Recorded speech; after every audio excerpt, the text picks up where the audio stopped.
Welcome, everyone. We are so excited to have your presence today on this beautiful Tuesday to engage in some really important discussion around CPS's work on equity. So excited. Before we get started and introduce the brilliant humans who will be presenting today, just wanted to share a couple of announcements from the To and Through project. We have a couple really exciting experiences coming up. One is virtual. The next research spotlight that we are hosting is in partnership with the Partnership for College Completion, and they are going to be talking about a new paradigm for funding Illinois universities. Some really exciting research that they're bringing to the table, and looking forward to hearing about that on May 23rd from 12 to 1. So please feel free to join us for that if you haven't already. My colleague Jessica will go ahead and put a link to RSVPs in the chat in a moment.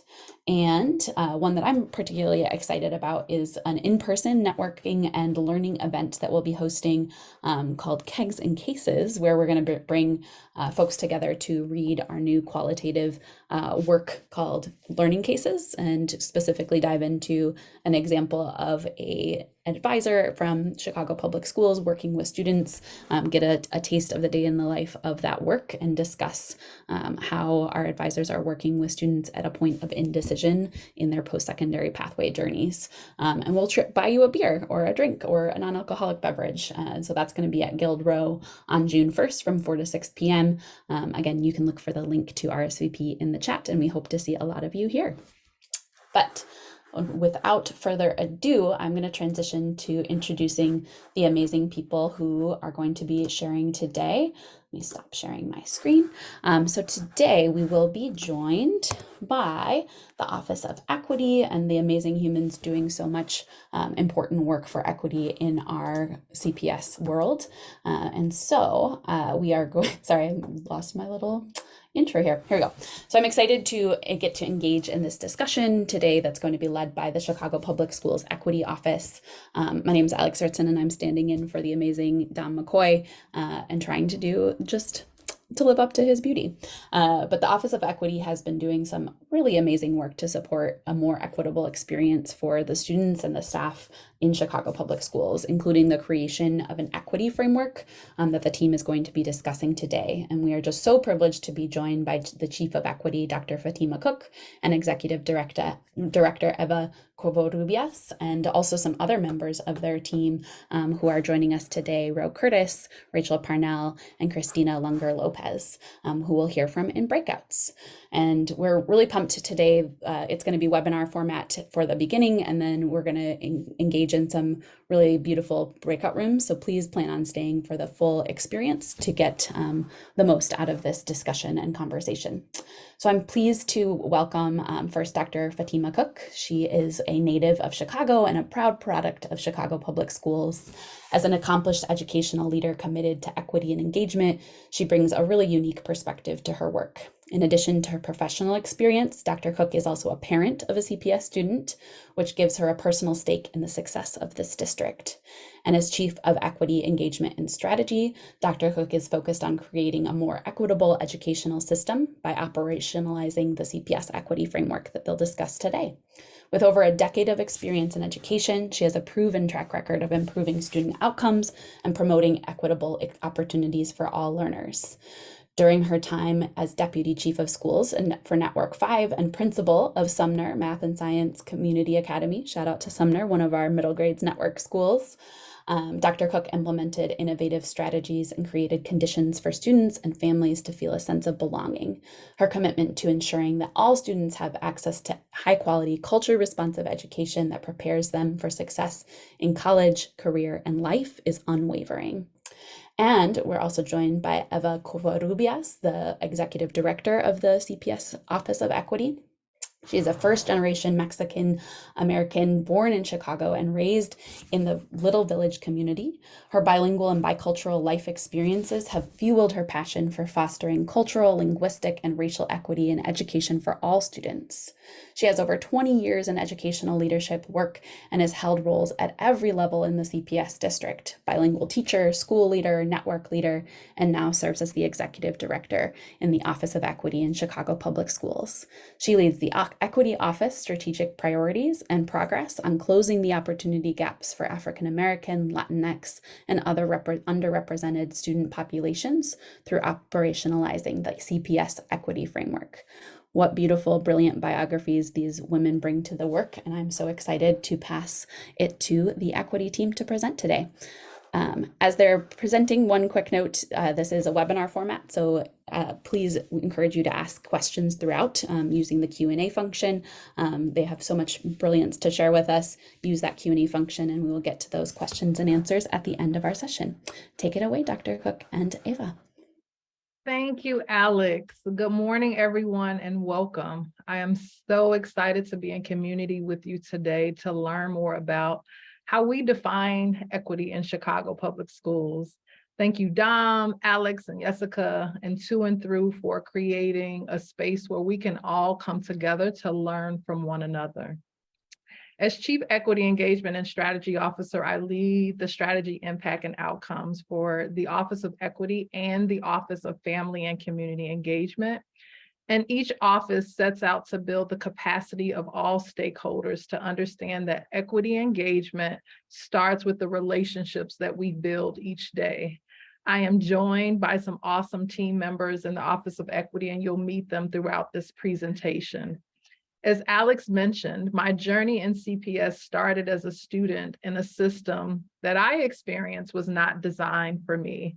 And full circle, I have a fifth grader who is situated in the system where I work daily to ensure she and all students have the opportunities and access and resources to reach their full potential. Equity leadership requires windows and mirrors. Applying a mirror to equity leadership means awareness or insight into oneself, knowing that who I am matters deeply in terms of my lived experiences, my identity, how that impacts what I see and don't see, my beliefs and values, my relationships with those I'm working with, and what I care most about trying to change. And then the opposite, the windows, are more about understanding deeply the experiences of students and families who are positioned furthest from opportunity, understanding that the nature of the problems that we're trying to solve and the systems that we are in. Next slide. So equity work in CPS didn't begin with the Office of Equity. Equity has been a focus and a priority in the district for several years, and now we use that momentum to create significant and transformative and positive changes now and in future years. In June of 2016, district leaders established a working group focused on the district's race and equity efforts. One of the recommendations that came from this working group was to establish the Chief Equity Office. And this establishment was significant because two reasons. One, new offices aren't often created in CPS. And two, we, the Office of Equity, continue to be situated as an executive cabinet office. And this was strategic, not to place equity within other offices or departments as school districts across the country may have. We report directly to CEO Pedro Martinez so that we can hold the mirror up to our district and disrupt how CPS operates in both operations and academics. We released the CPS Equity Framework as a draft in 2019 in November to gather additional feedback, which we incorporated in the first version, and the current version released in August of 2020. It features opportunities to write, to reflect, and to share examples of how to engage in equity work. And so creating the framework was a rigorous process.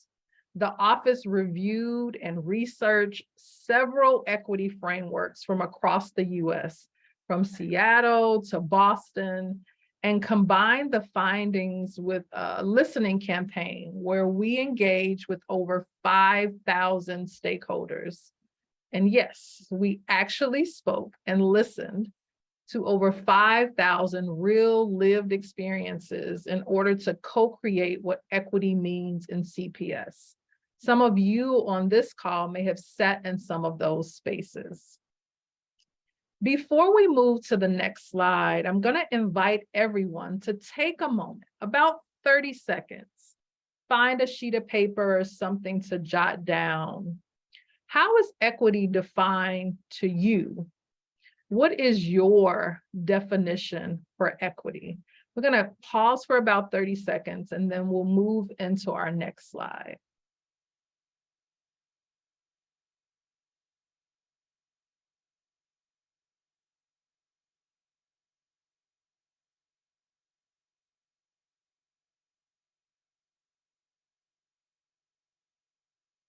Thank you. Now, on the screen now, you will see how CPS defines equity. Take another 30 seconds and find connections to your definition and the definition on the screen.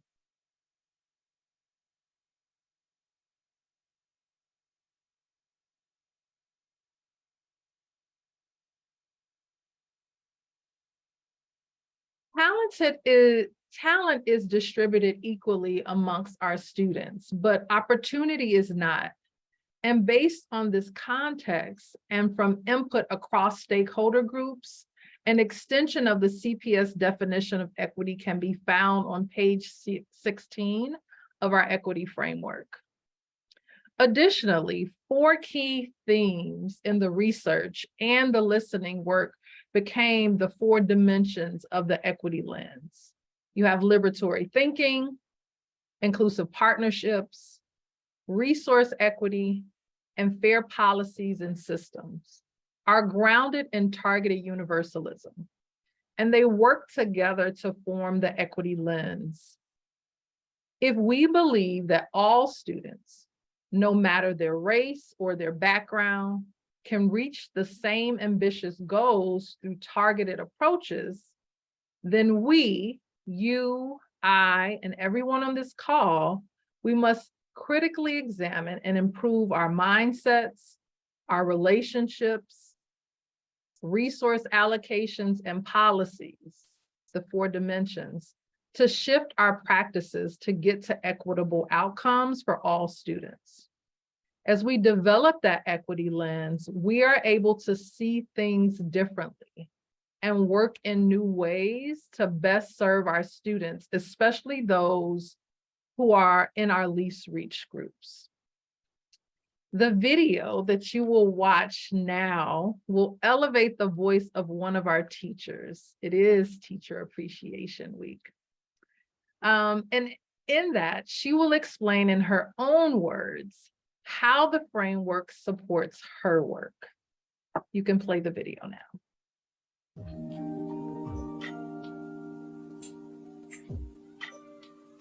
When I think about the CPS Equity Framework, I think about how it has influenced me as a teacher and as a teacher leader. For starters, to really engage in this work, you have to be reflective of your own practice, your own beliefs, right?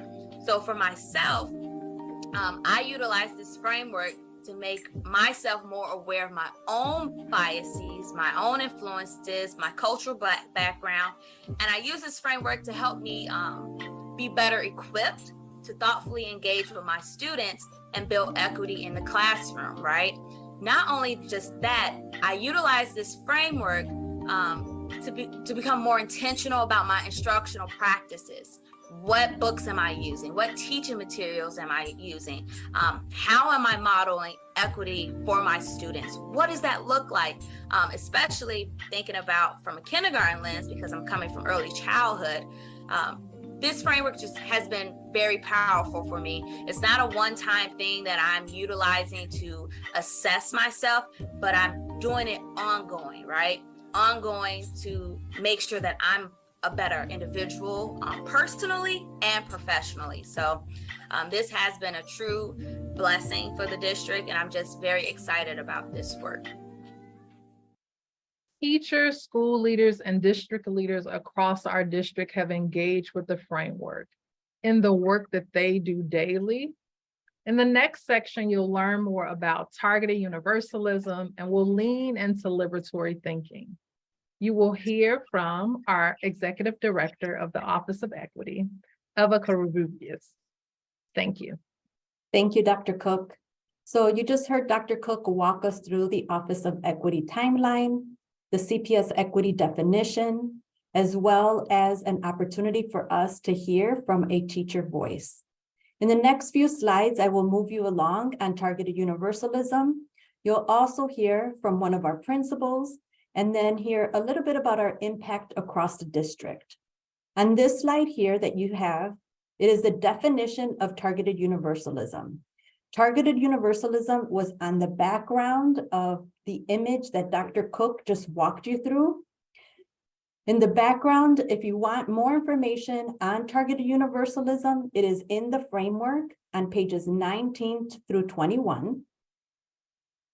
The targeted universalism approach to equity is articulated through the Othering and Belonging Institute, which is also a link on this slide. So you'll have access to this deck and the multiple links that are included in this deck for you to review and click on at a later time. Think about this deck as a resource or as a launching pad for other opportunities or for additional opportunities for you to dig a little bit deeper. So there are several links on this slide. On the top, you'll see in regards to the targeted universalism, the definition is brief there.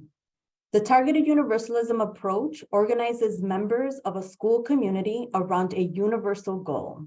It uses qualitative and quantitative data to really understand how a student group in that community is currently performing in relation to the goal. It leads with those who are furthest away from opportunity. And you'll see that there are 5 steps on that slide.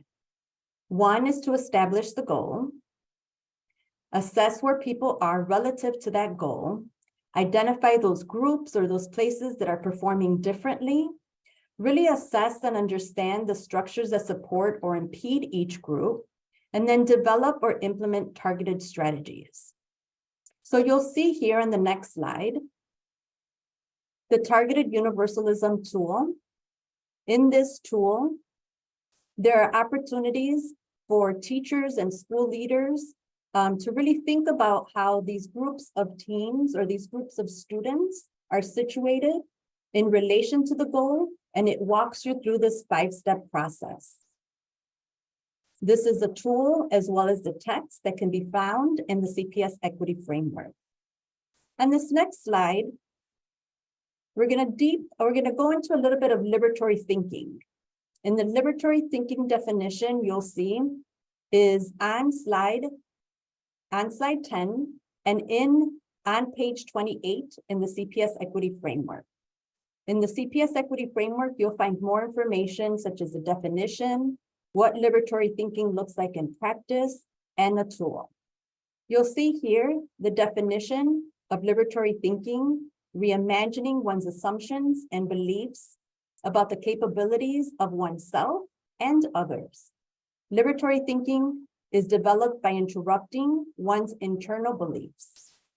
And so this is what you heard a little bit about in the beginning in regards to our mirror work, is also around liberatory thinking. And then you'll hear from Rachel Parnell later on in this session as one option during our breakout group to do a little bit more on liberatory thinking and our mirror work. In this next few slides, I'm going to move into our impact story. In our impact story, equity work isn't just external, but it's internal as well. One of our principals, Chris Graves of LaSalle Language Academy, shares his experience working with our office and the CPS Equity Framework. So you'll hear from him now.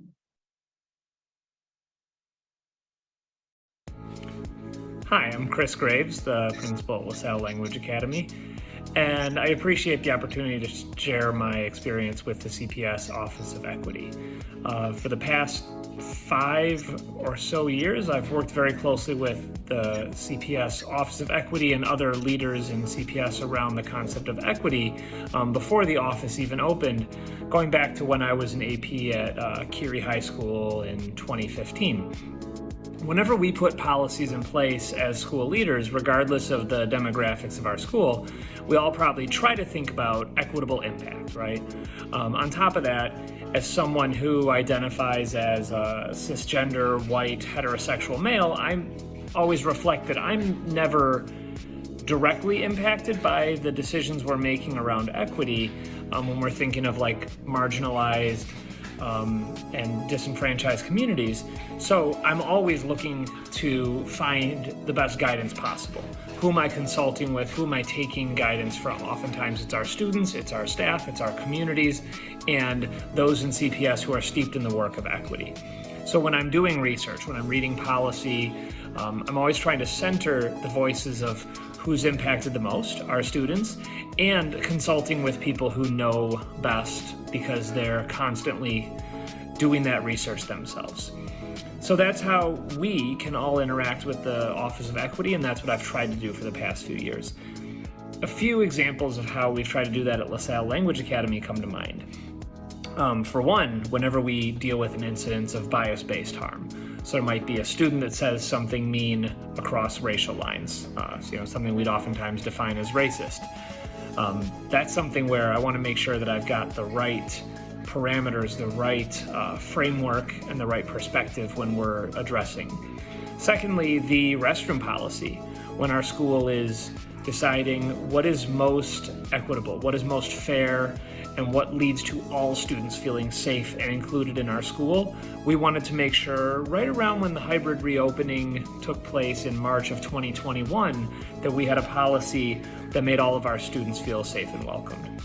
And then thirdly, one that comes to mind is our dress code, making sure that we're not discriminating across any gender or any sex or any type of cultural background of our students. We want to make sure that all students feel seen and heard, and that they can see those that look like them, those that represent them across our school, and that they don't feel judged for the way that they choose to dress.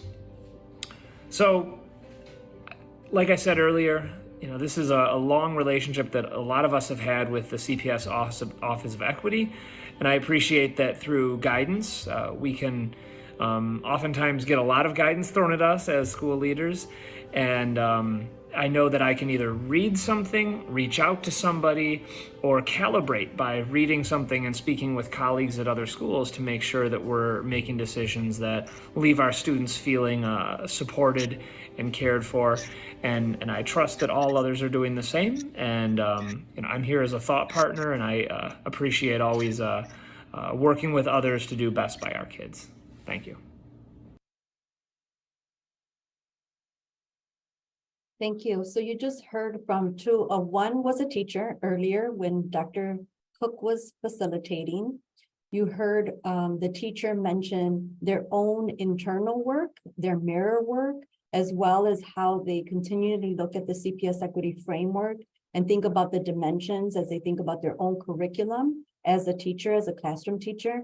And then you also heard right now, Chris Graves, the principal of LaSalle Language Academy, thinking about bias-based harm, thinking about when our students were returning to back in person, ensuring that it was a safe environment for our students. And then also thinking about the collaboration and network that is happening across the district with our leaders as it relates to equity and what equity looks like and how it lives in each of our schools. So I invite you to this next slide, where it reads CPS Equity Framework Impact. We have a focus on systems change. So you'll see one of our light bulbs that's there, it reads CI and CIWP. And CI is continuous improvement, and our continuous improvement work plan, which is at the school level. So Chicago Public Schools has an opportunity to embed the CPS Equity Framework into the strategic planning and continuous improvement planning process in a way that promotes in the system that it is internalized, or operationalized within the district. As a result, this brings the Office of Equity in central office, along with our schools, that these systems, as they're being created and designed for continuous improvement, have the CPS Equity Framework embedded. You'll also see another light bulb here that reads School Board Policy Review. And that means that the Office of Equity supports policy revision efforts in Chicago Public Schools to ensure that an equity lens, community voice, and system redesign in all decisions towards race and social indicators, no longer predicting education and life outcomes. So since spring of 2019, CPS has engaged in an initial comprehensive review of all existing board policies with the focus on equity. And this last one here towards the bottom right, you'll see it reads school naming and mascot changes. And what that means is that there's also an effort to support communities to name or rename their schools so that it's reflective and of a collective identity within the school community. So the Office of Equity has created a professional learning community that provides these spaces and thought partnership and guidance for our principals and key stakeholders in the naming and renaming process. So you'll see here in this slide, there's also additional links that when you have access to the deck, you'll be able to click on and learn a little bit more about. And this is just a quick snapshot here on the impact across our district in terms of equity and how the framework is being operationalized. And then this next slide here, our call to action, it means that this work, it involves everyone in the district and everyone in Chicago. I'm going to give you a few seconds. I'm going to pause. I'll stop talking to give you the opportunity to read this call to action independently and silently.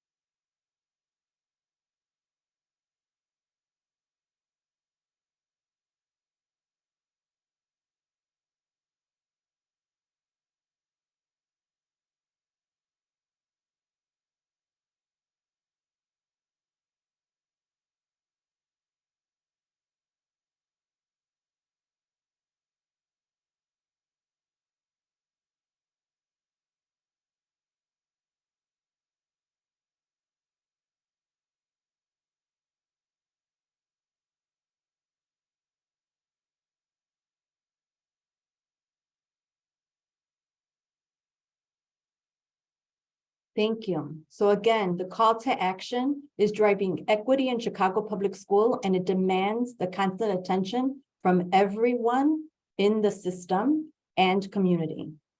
Thank you. With that, I will pass it to Dr. Cooke. So before we move into our breakout, we want to give you a preview of our sessions that will follow.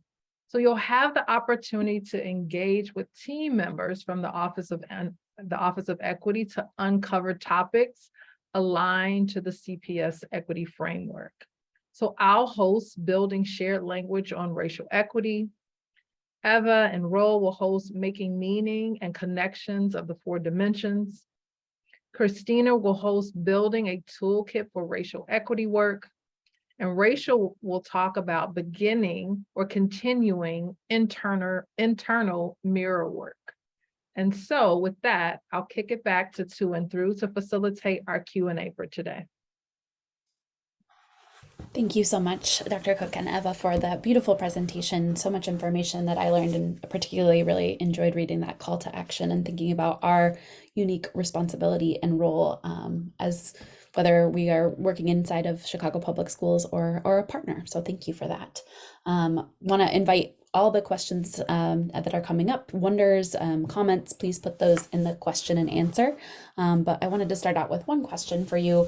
What challenges have you faced in implementing this framework, and where have you seen some of the most success so far in the implementation of this framework? I'll start off and then I'll have Eva jump in. I think that A couple of things or a couple of challenges. We are a large system, very complex system. And so really making sure that all leaders are positioned and have the capacity to really look at their work through an equity lens. So being very strategic about offices that we partner with to ensure that the equity framework is operationalized in our district. I think Eva named lots of our successes, our work with the accountability redesign, our internal work with school renaming, and all the other work that we do as we partner with the budgeting office around the opportunity index and are able to really make sure that we are taking a piece out of the resource equity and putting it to action for students across the district. And then I'll have Eva kind of share some of the challenges and successes from her point of view. Thank you, Dr. Cooke. Yes, I will definitely add in terms of some of the successes have been, one of the things that we have strategically done is partnered with other offices and departments so that as new members join our organization, they receive an overview of the CPS Equity Framework.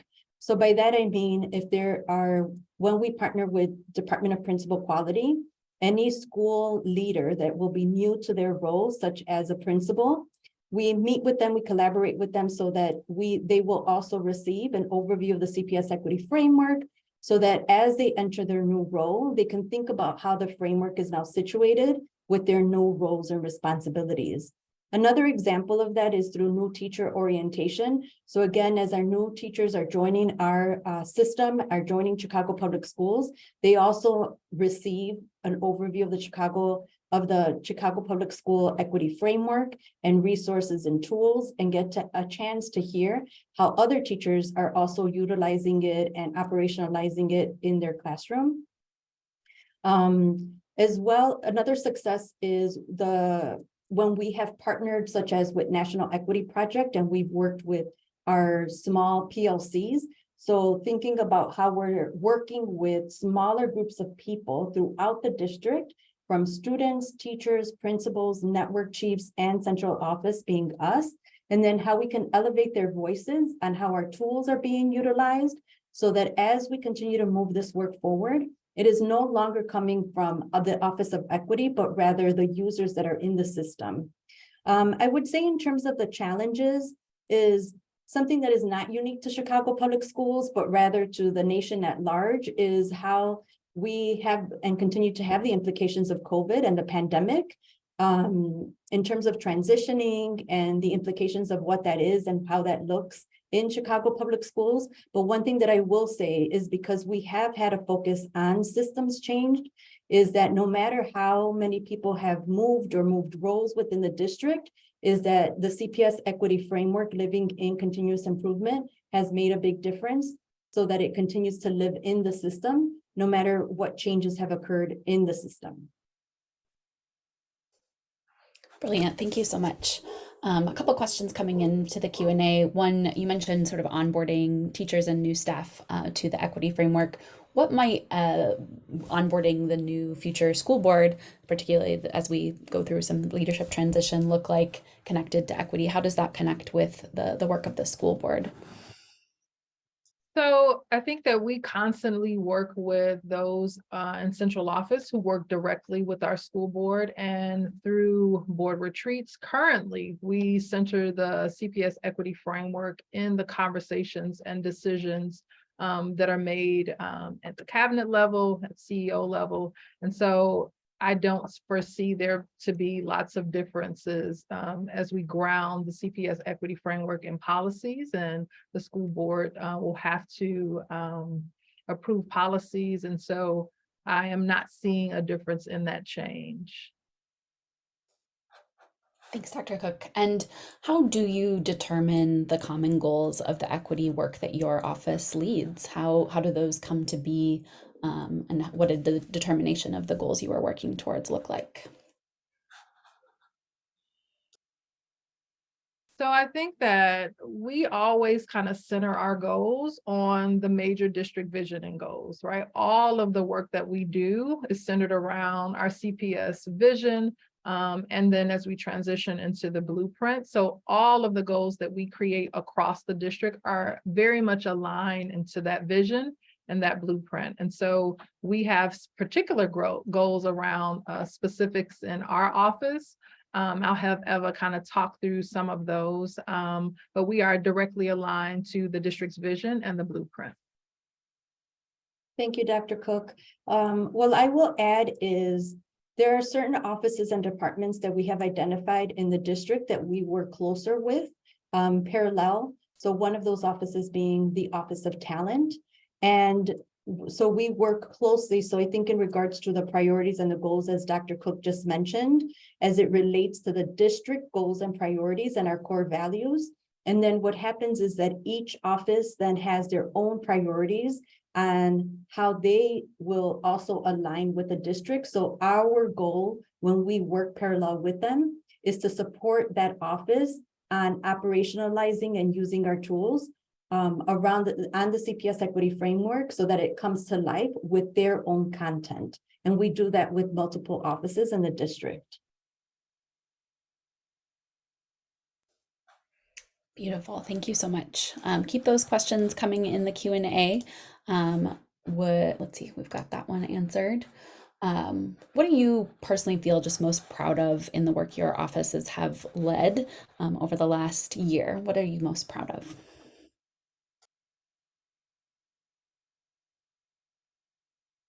I can go first. I think that for me, it is the partnership that we have with the offices across central office, as Eva kind of named. It really is being able to see whether school leaders, network leaders, or central office leaders have a deeper understanding for the work when they are able to really unpack the work that they are doing through the CPS Equity Framework is really exciting. I think also the opportunity that I have, particularly in supporting and leading with the Office of Family and Community Engagement, is also an opportunity for us to elevate the voices of parents and communities and really ensure that they are playing a role in co-creating the decisions that we are making in the district. Thank you. So I will add, one of the proudest is also working with our students in Chicago Public Schools, really anchoring them and elevating their voices, because we work for and with our students and we focus their voices as we make decisions so that we center them as agents of change as they are informing us as the adults in the organization on what they want, how they see the system, right? Even as we think about strategy after our blueprint and moving forward and beyond. And if we think about future, like what would our district look like, or how does success look like in Chicago Public Schools 5 years from now? I would ask our students, what does success look like for them in 5 years? What do they expect? What do they want from the district? And one of the proudest moments has been when we interact with our students, because they are so transparent, they are so vulnerable, and they will just tell you how it is. And sometimes something that is so complex for an adult or for us as adults, as we think about our scope and sequence, or how should we do, what does the first meeting look like? Our students will chime in and just say, just ask us. Just invite us. So definitely one of the proudest moments has been working with our students and really listening to them. Beautiful. Thank you so much. I know that's something that we have been working on a lot in our to and through work as well, of centering student voice and just the power that that brings to all of our work. I'm curious what's most on the horizon, what's coming next, and then I'll get to the next question that was just asked. But what is new and what are you looking forward to for the next school year? Like I'm confused. Okay, so I think that in thinking about now and the future, it really is doubling down on ensuring that leaders and communities like this know the CPS Equity Framework, are able to center their work in the equity lens. But I think for us moving forward is really about like, how are we measuring our impact? How do we know the impact that we are having with the work that we are doing? And so really excited as we think about not only the quantitative work, but the qualitative work, the voices from practitioners as we listen to the teacher and the principal today. How are they experiencing our district? How are they experiencing equity work in the work that they are doing, like right now in school buildings every day? How are students unpacking that work? And so that for me is kind of the direction we're going in. Eva, definitely chime in. Yeah, I would definitely lean into that image that you saw earlier in terms of our mirror work and our window work. Our window work in terms of what we aspire, even the CPS Equity Framework, it is written where we as a district aspire to make that document living and breathing throughout our district. And so when I think about the future, it's really operationalizing that framework at multiple levels where it really comes from the users, and be able to document their process and their progress that they have made in the things that are in their scope of work. The other thing that I would add is continually thinking about the mirror work that each one of us is also responsible for doing. Like, we can't live in our window work and just doing the work without doing our internal work as well. So I think holding those side by side as individuals as an office of equity, and then as we work with other offices and departments in our district, also keeping that mirror work and window work both present in order for us to further advance equity in our district. Thank you so much. A couple of new questions in the Q&A. Dr. Cooke, could you say just a little bit more about what your work with the Office of Parent and Community Engagement has looked like, and just give maybe a little bit more detail and specifics there? So as of July, family and community engagement shifted to under my purview. And so it has been an awesome time experiencing and being involved in that work. Really right now, forecasting a vision for what that work can be. Lots of awesome things are happening with LSCs, with our faith-based partners, with our faith specialists. And so really trying to figure out, how do we operationalize, right, our equity framework in the work that we do with parents and communities? How do we elevate the voices of families and communities, our LSCs and parents, in making sure that their voice is heard, so that they can be a part of co-creating that aspirational and actual tangible district that we want to see? Thank you so much, Dr. Cooke. And last question before we move into the next part, because this is not the end, this is just part one. We're going to move into those breakout groups that Dr. Cooke previewed moments ago. But a question on, how do you hold teachers, principals, and administrators accountable for reaching equity goals? What does accountability look like connected to the framework? I think for right now, where we are is, in order for us to hold people accountable, we must really have a shared understanding on the district, where we're going, where we currently are, where we're going, as well as the resources and tools and the content that is in the CPS Equity Framework. And so one way in which, so that's one. And then the second is how that lives with each office or department and their continuous improvement plan, as well as at the school level, and how that lives with their continuous improvement work plan, and how those priorities and goals are created with the stakeholders and the community at large within that school and or in central office as well, that it has that, if we lean into inclusive partnerships, so that it has that institutional memory, the people who are most impacted, as well as the implementers, so that then we can also set those metrics or how we're holding ourselves accountable in the work that we are saying is a priority in our office and in our district. I agree. Being positioned directly in that CI and CIWP work helps us be able to align what are our district priorities and offices, and then also the priorities that schools are making at the local level. Amazing. Thank you so much, Eva and Dr. Cook, for sharing your brilliance. We're excited to keep this brilliance going. In a moment, my colleague Jessica will be dropping a link to the breakout space, the post discussion, into the chat. And we really hope that all of you stick around to engage in one of those choice-based groups. So go ahead and click that link that Jessica has dropped into the chat. And let's continue this conversation and dig a little bit deeper into those 4 parameters that we looked at earlier. And if we don't see you, we thank you and are grateful for your time today. Looking forward to seeing you over there.